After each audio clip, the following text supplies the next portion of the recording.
இன்னைக்கு வெள்ளிக்கிழமை. இன்னைக்கு காலையிலேயே நல்லா சூப்பரா திவ்யமா வந்து பூஜை வேலைகள் ரொம்ப நாளுக்கு அப்புறம் ஸ்டார்ட் பண்ணியாச்சு. ஸோ பூஜையும் சிறப்பாக முடிஞ்சிருச்சு.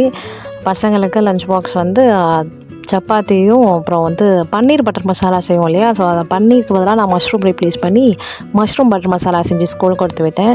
பாப்பா இன்றைக்கி ஸ்கூலுக்கு போகல. ஏன்னா பாப்பாவுக்கு இன்றைக்கி ஃபீவர், அதனால் அவள் போகல.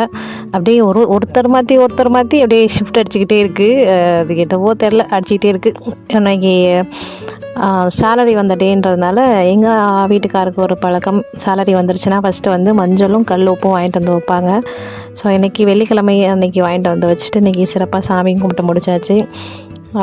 இந்த பூச்செடி எல்லாமே வந்து இன்னும் 1 வீக் தான். 1 வீக்குக்கு அப்புறம் இதை இறுக்கமாக கட் பண்ணுவோமான்ற ஒரு கன்ஃபியூஷன்லேயே இருக்கும். ஏன்னா நெக்ஸ்ட் ஃப்ரைடே ஒரு பிக் டே, அதை நான் அப்புறமா சொல்கிறேன். ஸோ அதுக்காக இதை வச்சுருப்போமா கட் பண்ணுவோமான்னு தெரியல, பார்ப்போம்.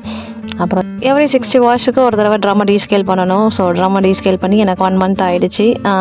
நான் யூஸ்வலாக 1 மந்த்துக்கு ஒன்ஸ் டீஸ்கேல் பண்ணிவிடுவேன். ஏன்னா ஃபேமிலி வந்து 5 மெம்பர்ஸ் ஆஃப் ஃபேமிலியாக. ஸோ எவ்ரி மந்த் டீஸ்கேல் பண்ணிவிடுவேன். ஸோ இன்றைக்கி டைம் டீஸ்கேல் பண்ணியாச்சு.